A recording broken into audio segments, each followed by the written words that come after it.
It's Never Over, a heartfelt journey through Jeff Buckley's life and legacy. What makes a legend immortal? For some, it's their art. For others, it's the tragedy that cuts their story short. In the case of Jeff Buckley, it's both. It's Never Over is a deeply emotional tribute that revisits the life and brief, dazzling career of a musician who left the world too soon, but whose voice continues to echo across generations. Plot overview. The film chronicles the extraordinary yet tumultuous journey of Jeff Buckley, the singer-songwriter who became a posthumous icon after his mysterious death at just 30 years old. Review. One of the true tests of a great documentary is how accessible it feels to newcomers, especially when dealing with an artist whose life has already been heavily documented. Some films, like 1-to-1 John Yoko, cater almost entirely to die-hard fans, leaving casual viewers feeling out of place. Initially, I feared It's Never Over might fall into that trap.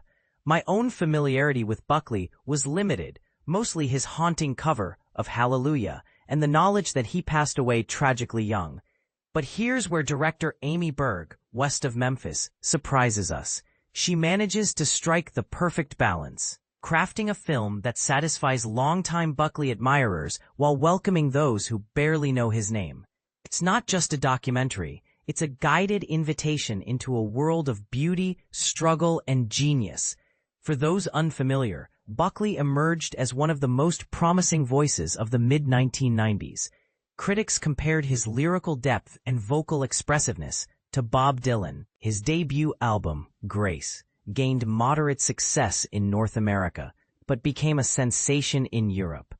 Tragically, while working on what many believed would be his breakout second album, he drowned in an accidental incident.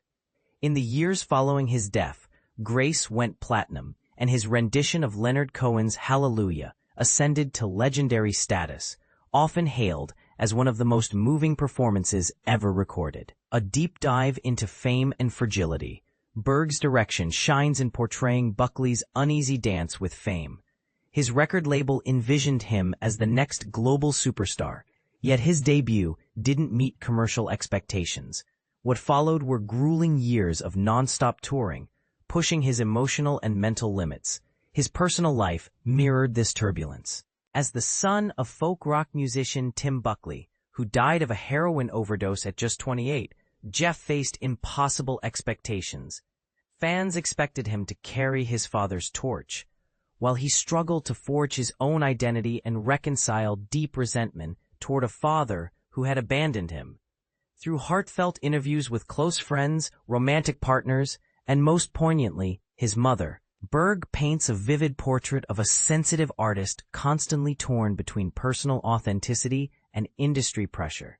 His mother's reflections, including her experiences dealing with invasive fan interactions on early internet forums, add a deeply human layer to the story. The artist versus the industry, Buckley's internal battle between creative integrity and the lure of mainstream success forms one of the film's most gripping threads. His perfectionism often clashed with the commercial demands of the music business. Even with celebrity admirers like Brad Pitt, who also co-produced the film, and musical icons such as Robert Plant singing his praises, Buckley never seemed fully at ease under the spotlight. But here's the twist. In death, the industry finally got what it wanted. The same system that once pressured him for hits later turned his memory into a profitable brand. It's an uncomfortable irony the documentary doesn't shy away from. Would Buckley have achieved even greater heights had he lived? Or would the relentless weight of expectation have crushed him regardless? That's a question the film leaves hauntingly open. Final thoughts. For newcomers and longtime fans alike, It's Never Over serves as both an introduction and an elegy, a reminder that Jeff Buckley's artistry transcends time. Even 28 years after his death, his music continues to resonate with a purity and emotion few can replicate. Yes, his story ended far too soon, but perhaps that's what keeps it alive. A lingering sense of what could have been, echoing forever in the notes he left behind. Rating 8 out of 10. Do you think Jeff Buckley's early death amplified his legend, Or would his artistry have reached even greater heights if he'd lived? Let's discuss in the comments. And don't be afraid to disagree.